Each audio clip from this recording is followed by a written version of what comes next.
The sky above the Philippine Sea shimmered with heat as the lumbering Grumman Avengers appeared over the horizon. To Japanese lookouts, these planes had always looked too big, too slow, almost laughable compared to the sleek Zero fighters. They had nicknamed it the Flying Freight Truck, a beast that should never have threatened the proud carriers of the Imperial Navy. But on that June morning in 1944, as the waves hissed beneath their wings and white torpedo wakes streaked across the water, laughter turned to horror. One Avenger squadron bore down on the carrier Hiyo, flying so low the spray from the sea lashed against their fuselages. The Japanese officers watching from the bridge froze as two silvery torpedoes slammed into the hull. Within moments, aviation fuel ignited in a towering blast, smoke and fire swallowing the once proud vessel. Survivors would later recall the stunned silence, then the desperate screams as the carrier began to list and burn. This was not a single accident of war. Again and again, from the Marianas to Leyte Gulf, the freight truck that had been mocked became the executioner of Japan's carrier fleet. Its Mark 13 torpedoes, once unreliable, had been perfected, and American pilots now wielded them with deadly precision. The Empire's naval air power, built on arrogance and overconfidence, would not survive the storm that followed. The story of how the underestimated Avenger rose from humiliation to vengeance is one of shock resilience and the crushing weight of American industry. It is the tale of how Japan's laughter at a clumsy machine ended in the fiery collapse of their carrier force. In the earliest years of the Pacific War, Japan's aviators seemed untouchable. Their Mitsubishi A6-0 was fast, agile, and lethal in the hands of veteran pilots who had honed their skills in China. Every U.S. naval aircraft that dared to cross its path in 1941 and early 1942 seemed to fall victim. Japanese carrier doctrine, sharpened at Pearl Harbor and the Indian Ocean raids, was the envy of the world. Against this backdrop of dominance, the Americans introduced a new torpedo bomber, the Grumman TBF Avenger.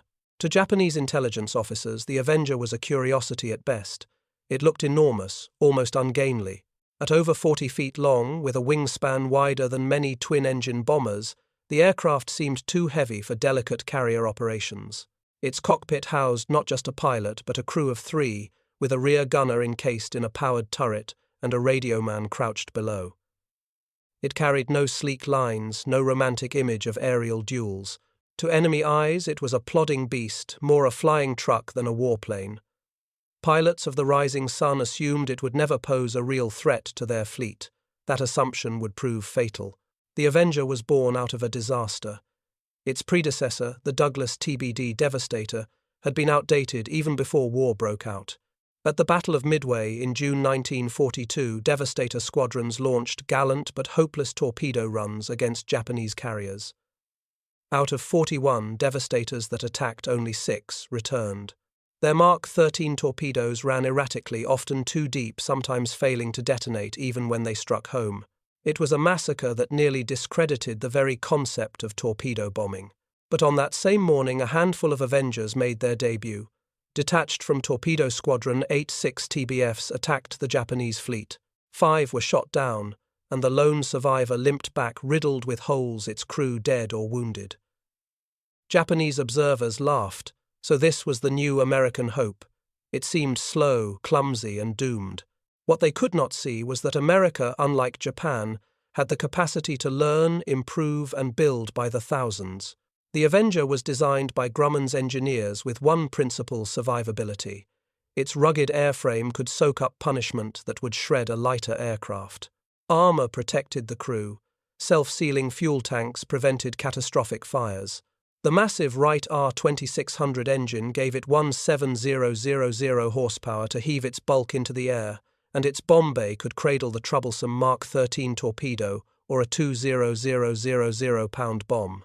Even when hit, Avengers often limped home, saving crews who would otherwise have been lost. For American pilots, that resilience meant experience could accumulate. For Japan, every downed veteran was irreplaceable. In 1942, the Mark 13 was a curse. Designed before the war, it had severe flaws.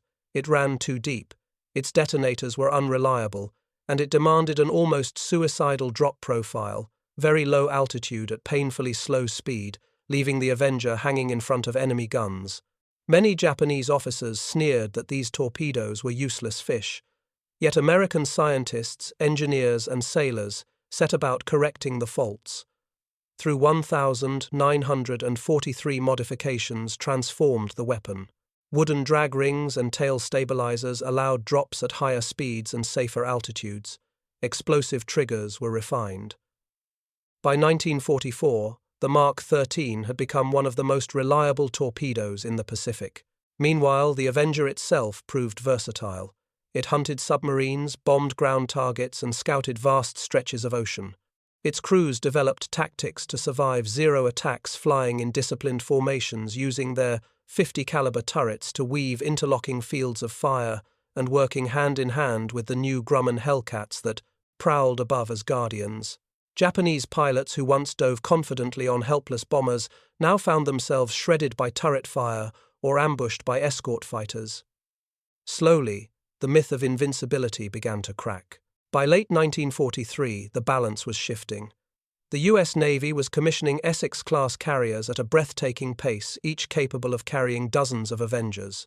Radar-guided fighter direction meant that the Hellcats could intercept Japanese strikes long before they reached the fleet. With the skies safer, the Avengers could line up their attacks without facing entire squadrons of Zeros. Still, the Japanese held to their arrogance. Many senior officers dismissed the Avenger as a secondary threat compared to dive bombers like the Dauntless or Helldiver. They believed that torpedo planes had been rendered obsolete at Midway. They continued to underestimate the danger, even as more and more of their cruisers and destroyers fell victim to these slow, patient hunters. The numbers tell the story of America's determination. Nearly 9,800 Avengers rolled off the assembly lines before war's end, built not only by Grumman but also by Eastern Aircraft under General Motors. Whole factories were dedicated to producing them in endless streams, while Japan's aircraft industry shrank under the weight of strategic bombing and resource starvation. What the Zero could not match in durability, the Avenger gained in sheer numbers and persistence. By 1944, the Pacific had become an American ocean. With each island seized from Tarawa to the Marshalls to the Marianas, the U.S. Navy crept closer to Japan's heart. And with each step, the Avengers followed, thundering off the decks of Essex carriers in greater waves, torpedoes slung beneath their bellies. Japanese pilots who had once smirked at the freight truck now faced the terrifying reality. The machine they underestimated was about to tear the beating heart from their fleet. The stage was set. In the battles that followed, the Avenger would transform from a symbol of failure into an executioner. Its torpedoes would rip open the hulls of proud Japanese carriers, and its crews would help decide the fate of the Pacific War. The Avenger's reputation in 1942 was far from glorious. Midway had branded torpedo bombers as obsolete coffins, and early Avenger crews felt the sting of that legacy. Yet the truth was more complex. America was building a foundation, slowly hammering out the flaws in weapons, tactics, and doctrine.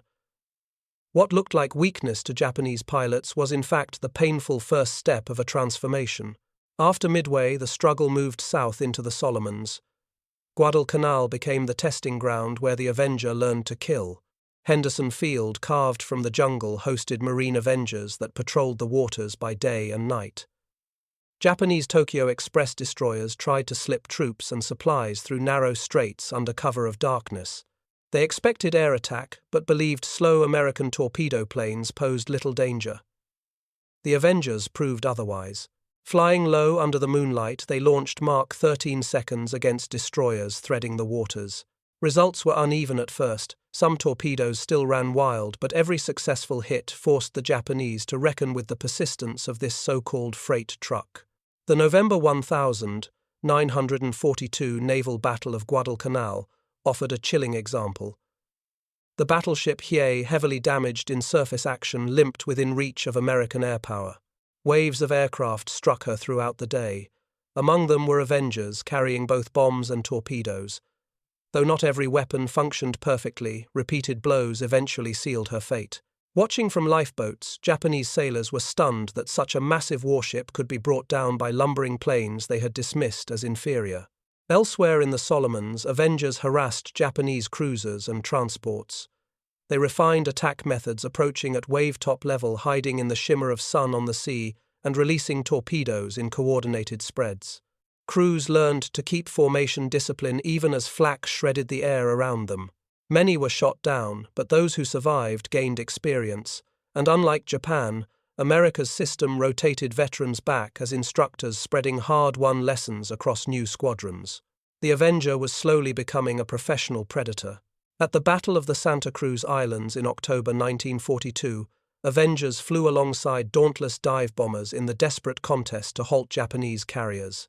Their Mark 13 torpedoes were still inconsistent, but coordination with dive bombers was key. Dive bombers rained destruction from above, forcing carriers to maneuver violently while Avengers pressed from low altitude to deliver finishing strikes. Japanese reports after the battle noted the surprising resilience of these aircraft. Even when riddled with cannon fire, some Avengers staggered home, trailing smoke but alive. To the Japanese accustomed to fragile Betty bombers, this resilience was shocking. Through 1943, the U.S. Navy and scientists back home worked relentlessly to fix the Mark 13. Testing grounds in California and Rhode Island churned through prototypes, altering fins, adding drag rings, modifying detonators. Each failure was studied, each flaw corrected. Slowly, the torpedo evolved into a reliable killer. Now Avengers could release at safer altitudes and higher speeds, no longer forced into near-suicidal slow runs. Japanese intelligence failed to notice how swiftly this technological tide was turning. Meanwhile, carrier doctrine matured. Avengers no longer attacked in isolation. Coordinated strikes became the hallmark of American naval air power. Hellcat fighters, replacing the obsolete Wildcats, cleared the skies of Zeros. Dive bombers and Avengers hit in complementary waves, overwhelming defenses. By the end of 1943, Japanese pilots realized to their shock that the lumbering planes they once ridiculed were surviving in greater numbers and scoring deadly hits. Perhaps the most dramatic proof of change was found in statistics. In early 1942, only a fraction of dropped Mark 13 seconds exploded correctly. By late 1943, nearly 3 out of 4 worked as designed. Avengers were no longer wasting themselves in futile charges. They were striking with accuracy and power. This improvement was invisible to the casual observer, but to Japanese sailors who suddenly saw torpedoes running true, it was a nightmare come alive. In one encounter off Bougainville, Avengers pounced on Japanese cruisers escorting troop convoys. Approaching at low level, their torpedoes curved across the waves in deadly arcs. When the first explosions tore open, a cruiser's side shock rippled through the enemy formation. They had believed themselves safe from torpedo planes. Now the flying truck had teeth. By 1943, American carriers operated increasingly deep into enemy waters. Avengers ranged far, hunting submarines as well as surface ships, and always carrying the specter of a torpedo strike. What Japanese pilots once mocked, they now approached with wary respect. Yet still many in the Imperial Navy clung to arrogance, dismissing the Avenger as inferior to their fast, nimble planes. That arrogance would blind them as America prepared to unleash the true storm in 1944. The Avenger had survived humiliation, refined its weapons and hardened its crews. It was no longer a joke but a sharpened blade. The stage was set for its greatest blows, the battles that would rip the heart out of the Japanese carrier fleet. By the time 1944 dawned, the Pacific War had shifted into an entirely new phase. The United States Navy, reinforced by a flood of Essex-class carriers and a tidal wave of new aircraft, was ready to drive deep into Japan's defensive perimeter. At the heart of this armada were hundreds of Avengers, no longer the awkward newcomers of Midway, but hardened, deadly hunters. Their torpedoes were now reliable, their crews battle-tested, and their tactics perfected. Japanese pilots and officers, still clinging to their early dismissive judgments, were about to experience a rude awakening.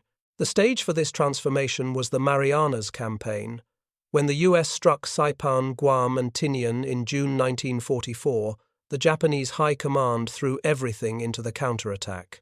They believed their carrier force could still crush the Americans if given one decisive battle. What they failed to account for was the overwhelming American combination of technology, numbers, and coordination. Above Hellcats would annihilate the once proud Zero in what became known as the Great Marianas Turkey Shoot. Below, Avengers and dive bombers prepared to finish off any enemy ships caught within range. The carrier Hio was among the first to feel the Avengers' new bite. On the 19th of June, as Task Force 58 unleashed wave after wave, Avengers pressed in at wave-top level. Their Mark 13 seconds now dropped cleanly, stabilizing in the water instead of careening wildly. Japanese lookouts watched in horror as the telltale white wakes streaked directly toward the ship's hull. 2 torpedoes struck home, tearing open compartments and igniting aviation fuel. Within minutes, fire engulfed the vessel. Survivors recalled an eerie silence broken by the roar of secondary explosions as the carrier's heart seemed to collapse in flames. The Hio's death shocked the Imperial Navy.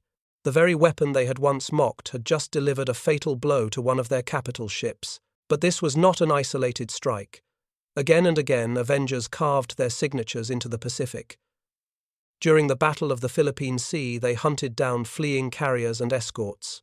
Japanese crews, already demoralized by the slaughter of their pilots in the air, found themselves under relentless torpedo assault at sea. What unnerved them most was the sheer number of Avengers. No longer a dozen fragile machines, but dozens upon dozens of sturdy bombers sweeping in, protected by fighters dropping torpedoes in coordinated spreads that were impossible to evade. The improved Mark 13 meant Avengers could attack from higher altitudes and faster speeds, drastically increasing their survival odds. Where once they had to lumber forward like sacrificial victims, now they could dart in release and pull away with a fighting chance.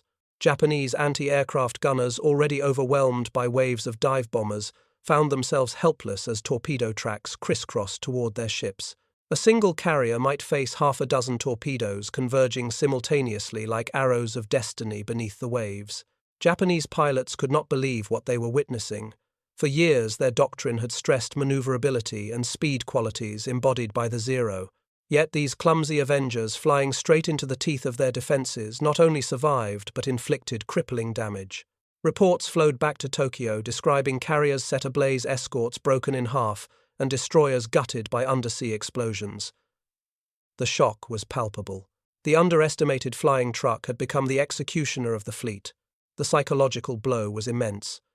Japanese sailors had grown up believing their carrier force was untouchable, the pride of the empire.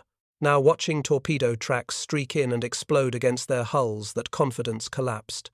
Stunned was the word many survivors later used. They had expected bombs from above, but the sudden, unstoppable violence of underwater strikes was different. It ripped ships apart from the inside, flooding compartments, killing engines and twisting hulls until entire decks caved in. By the summer of 1944, the Avenger had fully proven its worth. It was no longer merely a torpedo bomber. It was a symbol of America's ability to adapt and overwhelm. With more than 9,800 produced, the aircraft became ubiquitous. Entire squadrons swept across the Pacific, hunting Japanese shipping, scouring convoys, and delivering knockout blows in major battles. From the Marshalls to the Marianas, the Japanese could no longer sail with confidence. Perhaps the most chilling reality for Japan was this: the Avenger was only one part of an industrial storm.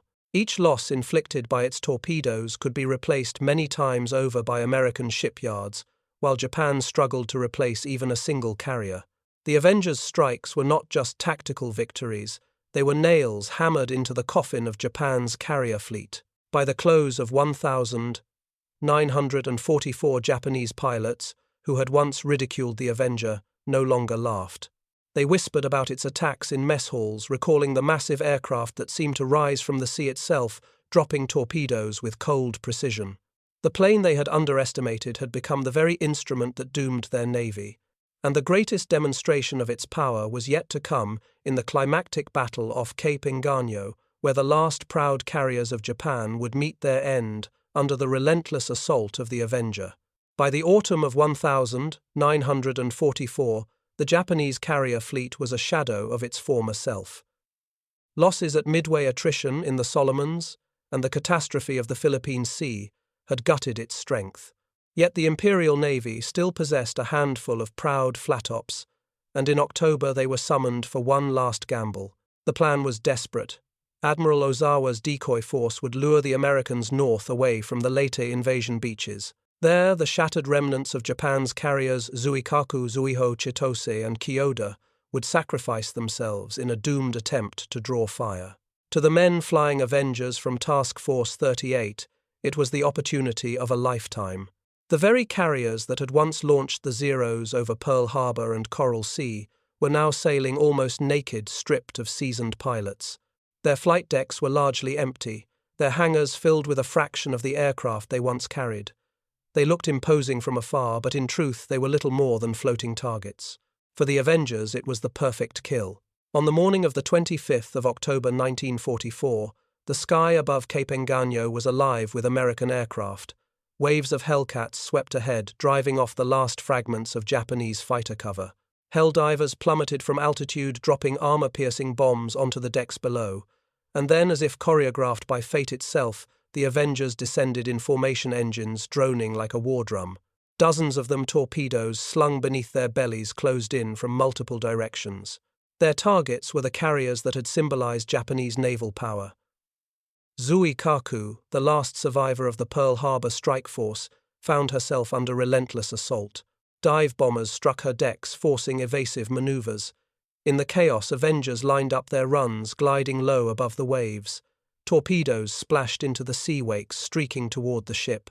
Moments later, explosions thundered against her hull. Water rushed in her list grew, and her once proud crew watched helplessly as the ship began to die. Survivors described the moment as unbelievable, the mighty Zuikaku, which had seemed invincible, crumbling before their eyes under the attack of planes once derided as slow and clumsy. Nearby, the carrier Zuiho was struck in quick succession. Avengers from multiple squadrons encircled her, pressing torpedo runs from port and starboard. White wakes converged like the jaws of a trap. When the detonations ripped through her, the ship shuddered, violently, fires breaking out along her hangar. Japanese officers on deck could do nothing but stare, stunned at how precisely the Americans had coordinated their attack. Within hours, Zuiho capsized and disappeared beneath the waves. The destruction did not stop there. Chitose and Chiyoda, both converted carriers, became the next victims. Avenger pilots later recalled the eerie clarity of those runs, the calm sea, the walls of flak rising around them, the steady voice of squadron leaders calling steady, steady, release.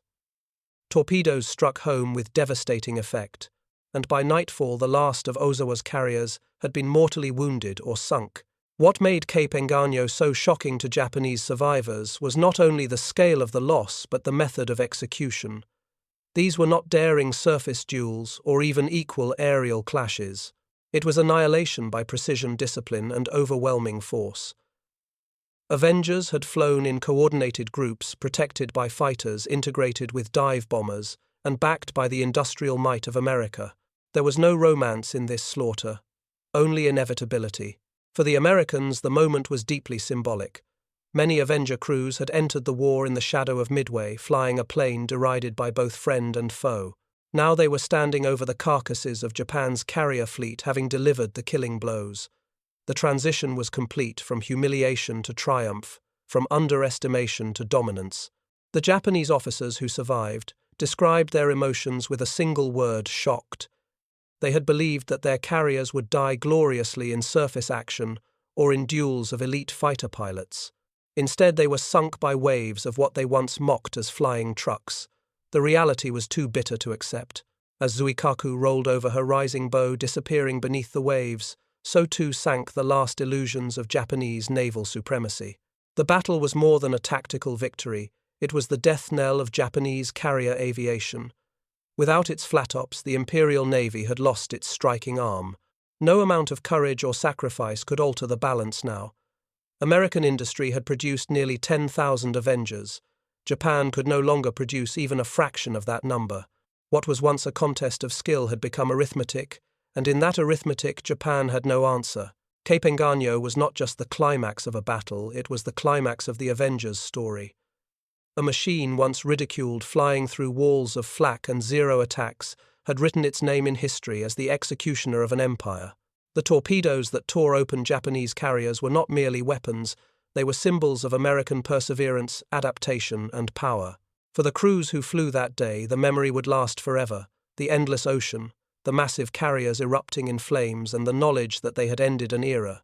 For Japan, it was the final devastating realization that they had underestimated the wrong machine. When the smoke cleared at Cape Engaño, the Imperial Japanese Navy was finished as an offensive force. The once glorious carrier arm that had terrorized the Pacific from Pearl Harbor to the Indian Ocean was gone, scuttled beneath the waves in a single day of destruction. Survivors clung to wreckage in disbelief. How could these mighty warships, symbols of the rising sun, have been erased so quickly? The answer was simple yet devastating: they had underestimated the Avenger. The immediate consequences were stark. With Zuikaku, Zuiho Chitose, and Chiyoda destroyed, Japan lost the last remnants of its carrier strike force. More than 1,400 sailors perished in those sinkings, many of them veterans who could not be replaced. Even worse, the carriers had already been stripped of experienced air crews. Their loss was not just steel and machinery, but the hope of ever rebuilding Japan's naval air power. After October 19, 44 Japanese carriers became little more than floating decoys. They would never again project meaningful force across the ocean. Strategically, the collapse was total. At Leyte Gulf, the purpose of Ozawa's decoy fleet had been to lure Admiral Halsey's carriers away from the invasion beaches. That mission failed spectacularly. Not only did the Americans repel the surface attack on Leyte, but they also annihilated the carrier decoys in the north. Japan had gambled everything: its last carriers, its last trained aviators, and lost. The Empire's ability to contest American landings by sea or air was gone. From that moment forward, the Pacific War was a one-sided advance of U.S. might toward the Japanese homeland. For the United States, the Avengers' success was proof of concept: technology, industry, and training could transform even a clumsy design into a decisive weapon. When it first entered service, the TBF was mocked for its bulk. Yet that very bulk allowed it to carry heavy torpedoes, extra fuel, and 3 crewmen who could share tasks under fire. Its rugged frame meant that wounded aircraft often returned, carrying back intelligence and veteran crews who lived to fight again. This survivability multiplied effectiveness in ways the Japanese had never anticipated. The Mark 13 torpedo, once derided as unreliable, became a symbol of perseverance. American engineers refused to accept failure. By modifying fins, adding drag rings, and redesigning detonators, they turned a flawed weapon into a reliable killer. By 1944, the Mark 13 had a success rate that astonished both friends and foes. At Cape Engaño, those torpedoes slammed into Japanese carriers with deadly precision, splitting hulls and igniting catastrophic fires. What had begun as a liability ended as one of the most decisive tools of victory. Beyond carriers, the Avengers' legacy expanded. The same aircraft that had sunk Hio and Zuikaku also hunted submarines, patrolled shipping lanes, and saved downed airmen in daring rescue missions. Its size allowed it to mount radar sets and depth charges, making it one of the first truly versatile naval aircraft. In the Atlantic, Avengers crippled U-boats. In the Pacific, they sank cruisers and destroyers. Wherever they flew, they represented the reach of American power.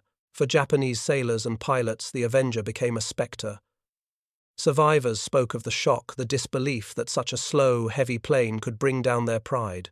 Many described the sound of its engines droning low across the water, the sudden white streaks of torpedoes racing toward them, and the thunderclap of explosions that followed. It was not just physical destruction, it was psychological. Confidence evaporated. If even their carriers could be killed by a machine they once dismissed, what hope remained? In the larger arc of history, the Avenger demonstrated the decisive advantage of American industry. Nearly 9,800 were built not just by Grumman, but also by General Motors under the Eastern Aircraft Division. This massive output ensured that losses could be replaced instantly. Japan, meanwhile, could barely keep its dwindling fleet supplied with fuel, let alone replace lost ships or aircraft. In the cold arithmetic of war, the Avenger embodied the industrial superiority that Japan could not match. The symbolism endures. When historians look back, they see irony. The same plane that was nearly destroyed in its debut at Midway became the hammer that smashed Japan's carrier fleet. It is a reminder that resilience and adaptation matter more than first impressions. The Avenger was underestimated, mocked and bloodied, but it rose, evolved, and delivered vengeance on an empire that thought itself untouchable. Even after the war, the Avenger lived on. It patrolled oceans during the early Cold War, hunted submarines, and served with Allied navies worldwide. Former President George H.W. Bush had flown one as a young naval aviator, surviving a harrowing bailout over the Pacific. The aircraft's endurance mirrored the generation that built and flew it, rugged, adaptable, and determined. For the Japanese, the lessons were seared into memory. Overconfidence, reliance on past victories, and contempt for the enemy's weapons had led them to disaster. They laughed at the Avenger until its torpedoes tore open the hearts of their carriers. That arrogance, more than any American bomb or shell, hastened their collapse. The Avenger's story is not just about a machine, but about transformation. It is about how failure at Midway became triumph at Leyte, how industrial persistence overcame technical flaws, and how ordinary crews achieved extraordinary feats. In the end, the Grumman Avenger stood not only as a weapon of war, but as a testament to the will of a nation determined to finish the fight. And so the carriers of Japan sank beneath the Pacific, dragged down by torpedoes they never expected to fear. Above the waves, the Avengers circled steady and relentless, their mission complete. The Empire's laughter had turned to silence, replaced by the roar of American engines echoing across an ocean that now belonged to the United States.